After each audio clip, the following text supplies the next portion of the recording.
Hello, Marcia Kavanaugh. Thanks so much for joining us. Well, there was no vetoing of the spread of the coronavirus's Delta variant this week. Instead, there are more rules and ongoing questions about the state's low vaccination rate. Elsewhere, with qualifying done, the campaigning starts for the New Orleans fall elections, and we'll look at the disturbing decline in NOPD numbers. Does a new name for the Superdome reflect a change in the national attitude towards gambling? We'll take a look. And we will analyze the legislature's first modern-day veto override session, which ended quickly and maintained the status quo. On the floor for us are tonight's Informed Sources. Errol, Laborde, producer of Informed Sources. Stephanie Grace, political columnist, the Times-Picayune, the New Orleans Advocate. Dave Cohen, news director, WWL Radio. And Mike Perlstein, investigative reporter, WWL TV, Channel 4. Let's go on over to Dave first. And COVID variant Delta is here it's in force, unfortunately. We're seeing numbers climb. Yeah, and not only are we seeing numbers climb, but we're seeing them climb faster in Louisiana than anywhere else in the United States. The governor this afternoon held a news conference, and he said per capita, the rate of increase in Louisiana is the fastest anywhere right now. And he's so concerned about that he's issuing new recommendations and guidelines, including a indoor mask advisory for everyone, regardless of your vaccination status. He says even if you're vaccinated, when indoors, if you cannot be 6 feet apart from everybody else inside, you should be wearing a mask now to help prevent the spread of this Delta strain of the coronavirus. He also called on employers statewide to do what they can to make sure their employees and their customers can all be 6 feet apart at all times to help slow down the spread, and said if they can't be, to make sure that they're masking. Additionally, and this was a little surprising, I think, to some folks, he said that even if you're vaccinated, if you are exposed to someone who is known to be positive, and especially if you're not vaccinated, go get tested immediately. And if you get a positive test result, go see your doctor the same day, right away, so that you can get an infusion of the antibodies to help fight the spread so you don't get a serious case. So those were the three recommendations today from Governor John Bel Edwards, as he reported 3,127 new cases today alone of coronavirus, a 208% increase in new cases in just the last 14 days. And he says they've seen more than 17,000 cases over the last several weeks, all attributable, he says, to COVID.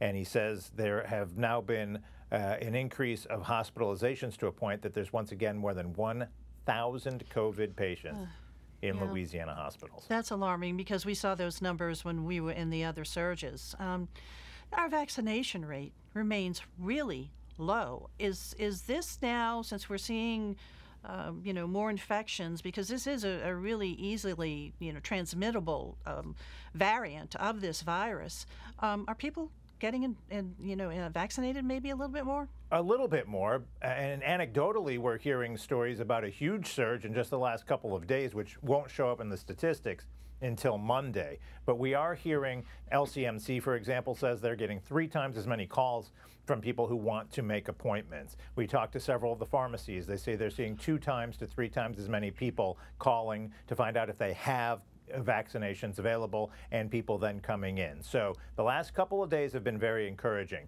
From last Thursday until yesterday, the state saw an increase of about 30,000 more people get their first vaccine shot. And that sounds great, but it's still so far behind any other state. The governor today said that of the eligible Louisianians 12 and older, less than 48% have had even their first shot so far. So there are reasons to be optimistic that more people are starting to realize that they do want the vaccine and they're going ahead and getting it.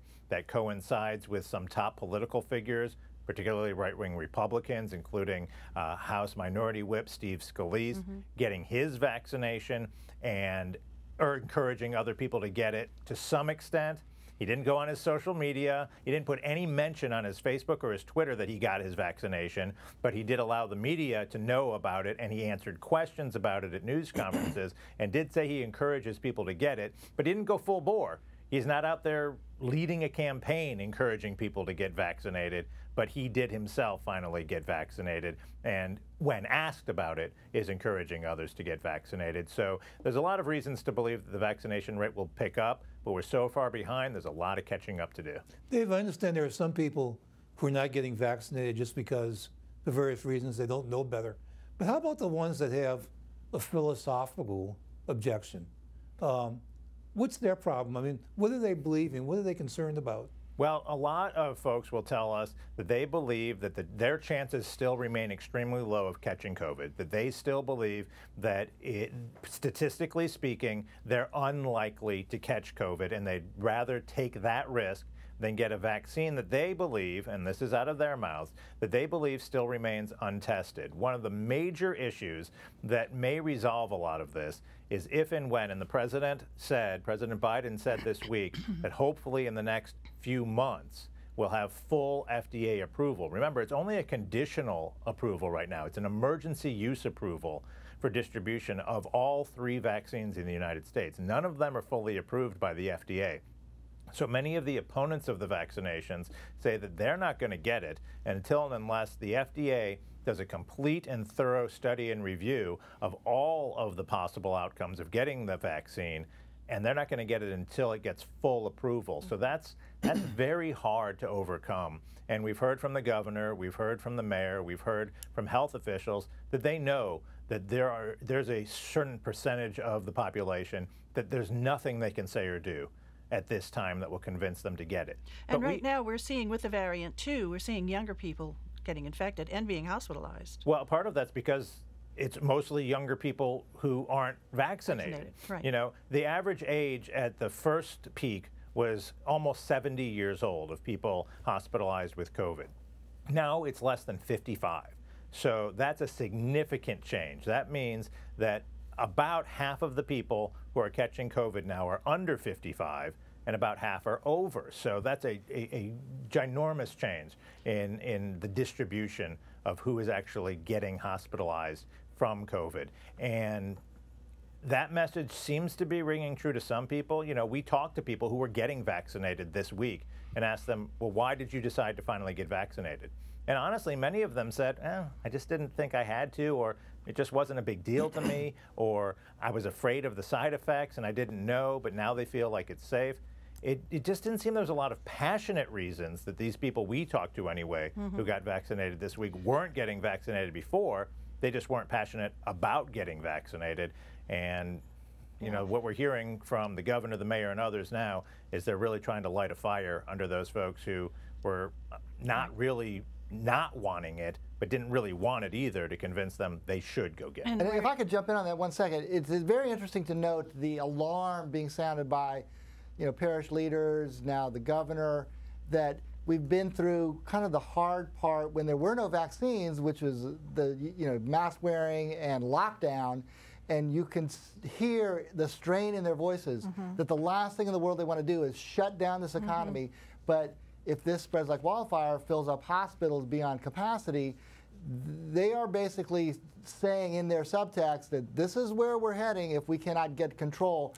And it's controllable with vaccine. With the vaccine, right. And we're hearing sorry stories, too, of people hospitalized saying, can I have the vaccine? Or I wish I could have gotten, I wish I had had the vaccine. It's too late once you get in the hospital. Yeah, well, the one thing to watch for that's going to be really telling for us is if medical facilities start turning away patients again who are going in for non-emergent procedures, for electable surgeries and things that can wait. Because if they start turning away those patients, that's an indication that they cannot keep up with the demand. They're already telling us ER waits are longer now than they were 2 weeks ago, and getting admitted to the hospital is more difficult now than it was, say, at the beginning of the month, because they have so many COVID patients again. So far, they're managing it, but the next step, if they can't, will be to start turning people away who don't have COVID, and then that's going to put us right back in that slippery slope of if people don't react then, that's when we start talking about lockdowns again. We certainly hope not. This is not the direction we wanted to be moving in. Thanks a lot, you guys. Let me move over to Stephanie right now, because we had a veto override session that didn't. With no overrides, yes. All the vetoes that stood before still stand, and that you just have to say it's a big victory for Governor John Bel Edwards. What happened this week was unprecedented in modern Louisiana history under the current Constitution. We've had a couple vetoes, very few, decades ago, but we've never had a session where the legislature has basically called itself back in order to specifically override vetoes. This is the culmination of a couple different things, parallel things going on and related things going on. One is that the legislative branch has really been kind of chafing in recent years at the extent to which it's overshadowed by the executive branch. I mean, think historically, the governors in Louisiana have gotten to pick legislative leaders. I mean, that's weird when you kind of think of how balance of power is supposed to work. But it's held really until now. Governor Edwards is the first who hasn't been able to. But we have this Democratic governor. So we have a balance of power situation. We also have a partisan situation with a Democratic governor and an increasing Republican majority, a supermajority, which is enough to override vetoes in the Senate, just short in the House. So, and there were a couple bills that really galvanized it, and they really were part of kind of national partisan agenda that is, issues that are playing out in conservative legislatures around the country.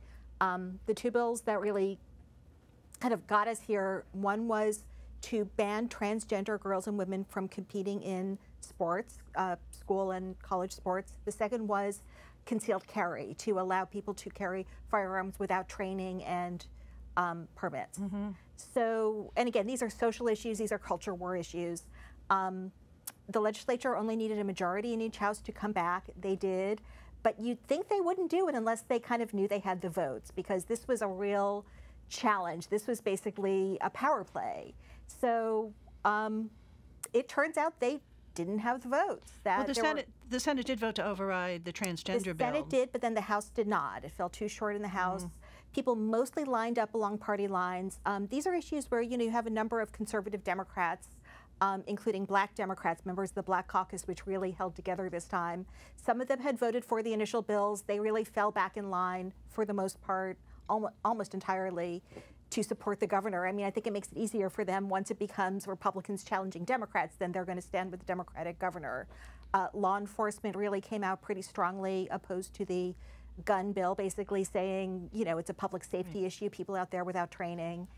And the governor got to be the governor. The governor really gets to, he controls a lot. He can make promises. If he's asked about it after, and threats and promises, he said, not really threats, some promises. You're not going to take the politics out of politics. Right, and he really had his forces out there too. He did. Yes. Well, but you said you were surprised that they came back into session without having the votes. They legitimately thought they had the vote. Right. But you said the governor won, and where he won was once they came back, he was able to, through that arm twisting, through what he said were a few threats and mostly promises, he was able to turn some votes. But I mean, that's what a whip does. That's what legislators do. They know, if you're going to go out on a limb, you have your votes. So it really kind of, I think, shows some inexperience, amateurism, maybe on the part of the legislative leadership. So it started on Monday. That's right. Particularly the House, I should say. It started Tuesday and it ended Wednesday.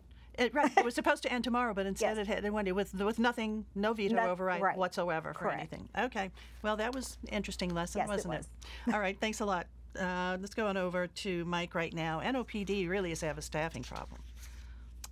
Absolutely right. And so there's the simple equation, which is many troubling crime categories are up: murder, non-fatal shootings, armed robbery, carjackings, at a time when the troop strength of the NOPD is at a 45-year low. On paper, about 1,100 officers. That translates to just fewer than 1,000 on the street. 100 at any given time are either on desk duty, reassigned, military leave, sick leave. The bigger picture has a lot more factors, and I call it the perfect storm, because you have the issues that are national issues, which is trouble keeping and hiring officers nationwide. After George Floyd and the Black Lives Matter protests, on the liberal end of those protests was a defund the police movement. And that has turned a lot of people away from policing as a career. That, of course, has hit New Orleans just the way it has nationally. Another trend nationally is a spike in crime as we have come out of COVID lockdowns, particularly violent crime shootings and killings. Criminologists are still looking at, what are the factors behind that coming out of lockdown. There's a lot of economic stress. But then there are the issues that are specific to the New Orleans Police Department. I talked to a bunch of officers who had recently left the NOPD. The troubling trend is that these are not longtime veteran police officers who are retired after 20 and 30 years. These were officers with 6, 5, 3, 2 years, some cases just out of the academy after 10 months, picking up and leaving. Not leaving law enforcement entirely, but going to neighboring parishes, St. Tammany, Jefferson Parish Sheriff's Office, Slidell Police Department, in a couple of instances for lower pay. So it's not like they're leaving the profession, they're leaving the NOPD specifically. And I talked to a bunch of these officers who had left, and what I heard over and over again is that a combination of the constraints of the federal consent decree, which has been in place, it's going on 8, 9 years now, has taken away some of the crime-fighting ability, like car chases, stop and frisk, not eliminated, but a lot more sort of rules and regulations applied to that. At the same time that the oversight of their internal affairs, which is called the Public Integrity Bureau, PIB, is weighing very heavily. Many officers see it as a PIB overreach, unfair discipline. And I was able to show one glaring example of that stemmed directly from what I call the George Floyd moment, with a man handcuffed behind his back, an officer's knee on his back.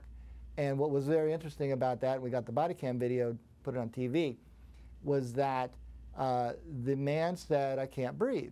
And there had been a struggle over, when this man bolted from police, reached under the seat of his car, potentially to get a gun. It created this, scuffle with the officers. But in the report by the unit that looked at this, they quoted the suspect saying, "You're on my neck, I can't breathe." The day after George Floyd blew up with that, video of that murder of George Floyd by an officer, that New Orleans police officer was taken off the street and put on desk duty. And as this worked its way through the chain, he ended up suspended for 80 days. That's just one example of what officers are pointing to. Did he survive? Oh, no, there was no harm. Yeah, okay. Nobody was hurt. In fact, the suspect apologized. He was medically checked. He had actually been tased in this encounter. And initially, the officer at the review at the district level, this stop and his use of force was declared appropriate. In fact, the sergeant who looked at it at the district level said great restraint was used by the officer. When it got up to the high levels of PIB, it was declared, almost a firing offense. This officer was on his way out until some of these issues were raised, that something was quoted by the suspect that never happened. All right. Well, let me get you to quickly talk to just the broader picture. What needs to be done to get the NOPD staffing up? Right. So real quick. Unfortunately, you can't grow the troop strength, but only so fast. You can only have so many academy classes. We're going to fall way behind what is budgeted. What you can do is attack retention. And many officers and people in the community, and even political leaders, and many are running for office, look for this to be an issue. Retention can be done with raises, promotions, and other incentives to keep the existing officers from fleeing, because you just can't grow the police department fast enough. All right. It is an ongoing problem. All right, Mike. Thanks a lot. Appreciate it. Let's go over to you, Errol. And the Superdome now has a new name. Yeah, apparently. I don't know if it's official yet, but it's unofficially official. There were two unofficial announcements this week, the same day: the new coach for the Pelicans and the new name for the Superdome. And next week, well, I guess we'll get all the formality. But by all indications, it's going to be named Caesars. Whether it's going to just be Caesars or Caesars Entertainment, we're not sure. But certainly, it's named that. The name originates from the gambling empire. Supposedly, it's worth $138 million over 20 years. The arrangement with Mercedes-Benz was over 10 years. And I think, you know, the Mercedes-Benz was a little, I mean, that was very prestigious, but I think people in New Orleans lost a little enthusiasm when Atlanta got the same name. I mean, they have the stadium in Atlanta also called Mercedes-Benz. And so maybe it's good to have another name. At least it's kind of an endorsement that Caesar has a commitment to this town, being they've also taken over the community. But you know what this makes me think about is how much things have changed with the relationship of professional sports to gambling. There was a time that if a community had sports betting, you could not have professional sports. That professional sports franchises would not go into those kind of communities. Now, most of that was Las Vegas or New Jersey or Reno, but the fact that they wouldn't go in. Now there's an NFL franchise in Las Vegas. The Oakland Raiders have moved there. There's a hockey franchise in Las Vegas, and of course, Las Vegas pioneered sports betting, and Louisiana has legalized sports betting too, and it's becoming into place soon. And so we're going to have, yes, we're going to have sports betting, and we're going to also have a dome stadium named after a casino. I was kind of wondering what happened. I think over the years, gambling, if you will, has become more respectable, or at least not as disrespectable as it once was. Going back in the 1919, when he had his famous incident with the Chicago White Sox, and some guys paid the players to throw the World Series, and they're believed to be connected with organized crime. That gambling for the longest time had the identity of being associated, and certainly some of the founders in Las Vegas were part of mafia. Now there's no indication. Nobody is saying that organized crime has anything to do with gambling. And the fact is that big business was more powerful than organized crime in Las Vegas and everywhere else. And so you don't have guys named Bugsy who are who are operating the casinos anymore. And also there's more supervision. Right. So I think that it's a little bit more respectable. So pro sports are opening up a bit. And in fact, the money that's being paid doesn't go to the Superdome, it goes to the Saints, which is part of the deal that they had when they cleared the franchise. And the Saints have said that they're going to use that money as part of the restoration money. And so what is the exterior of the Superdome going to look like now? I mean, the Mercedes-Benz name came down. I assume Caesars is going to go up. Yeah, and they haven't shown that yet, but they're pretty, they don't want it to be something dramatically different. I mean, they're sensitive to the look of the Superdome, okay? And so you're not going to see roller coasters and all those kind of things. You know, in blinking lights, they're very sensitive about that. Most of the restoration has to do with the interior of the dome. Okay, we have to move real quick to Stephanie. So Dave, real quick. I was just saying, most of them, we've already seen some mock-ups of the signage, and it will be Caesars in their traditional lettering, the Roman lettering, very similar to the way it said Mercedes-Benz. It'll just say Caesars Superdome, and they'll put it on the sides, on the top, and they'll have the Roman crown around the top of the Superdome is the plan at this point. At least that's what they showed legislators. Okay, well, we shall see. Thanks a lot, guys. Stephanie, over to you, qualifying candidates in New Orleans. Real quickly, talking about crime and gambling, don't forget we have a former governor who went to prison for gambling corruption more recently. True. Mayor is up for re-election. Mayor Cantrell, we've been waiting all this time to see if she's going to get an opponent. She, in fact, got 13 opponents. You'd think that would be bad news. I think it's actually good news for her because none of them are people who, at this point, seem at all likely to put together any sort of substantial campaign. It's some perennial candidates, some other people who are not really connected to the people who are looking for someone to really take her on. You know, the people who are upset about crime and the people who opposed her kind of tough lockdown, even though a lot of people in the city really supported that, and I think she was vindicated in some of her policies. There was kind of a campaign waiting to happen against her. It does not have a candidate at this point. Most people qualifying have opponents. Dwight McKenna, the coroner, is the only one who was reelected without opposition. The hot race is going to be City Council at large, the Jason Williams seat that he vacated. J.P. Morrell, the former legislator, Kristen Palmer, and Jared Brissett, former district council members, are all going for that. Other races to watch, look, Oliver Thomas is going for a comeback, but in District E, he used to represent District B before he went to prison. He'll be taking on Cindy Nguyen. Wide open races in Districts D and C to replace Palmer and Brissett. Whole lot of candidates. Open race for criminal court clerk. Arthur Morell, father of J.P. Morell, did retire. So you have Austin Badon and Darren Lombard are the two well-known people running for that. They're clerks of, they have lower level clerkships, both moving to move up. And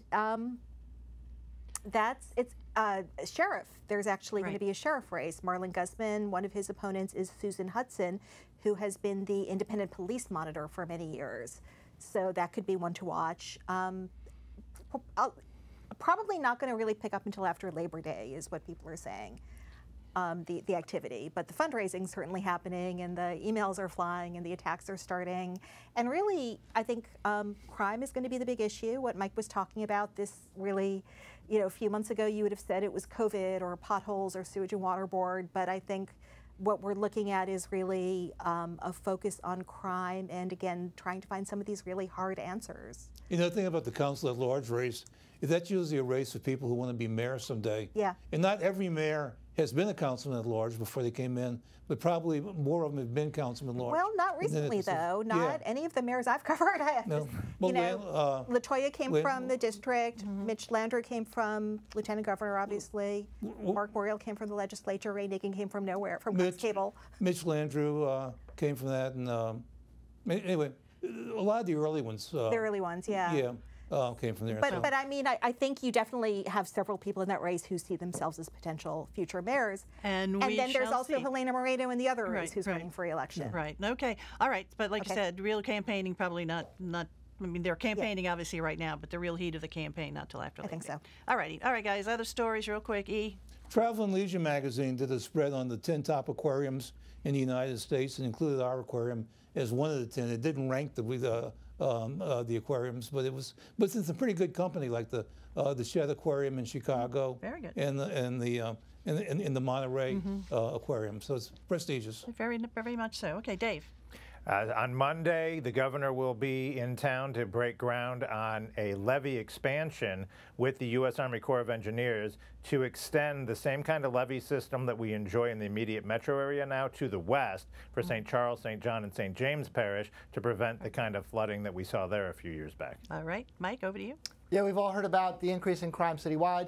Early next week, the Metropolitan Crime Commission is going to come out with an analysis really showing a breakdown district by district. And I've seen some preliminary results, very uneven where the crime is spiking and where it's holding steady. Wow. Okay. Steph, to you, real quick. Errol mentioned this. Pelicans have a new coach, Willie Green, former Pelican. He comes to us from the Phoenix Suns, where he was an assistant coach under Monty Williams, former Pelicans coach.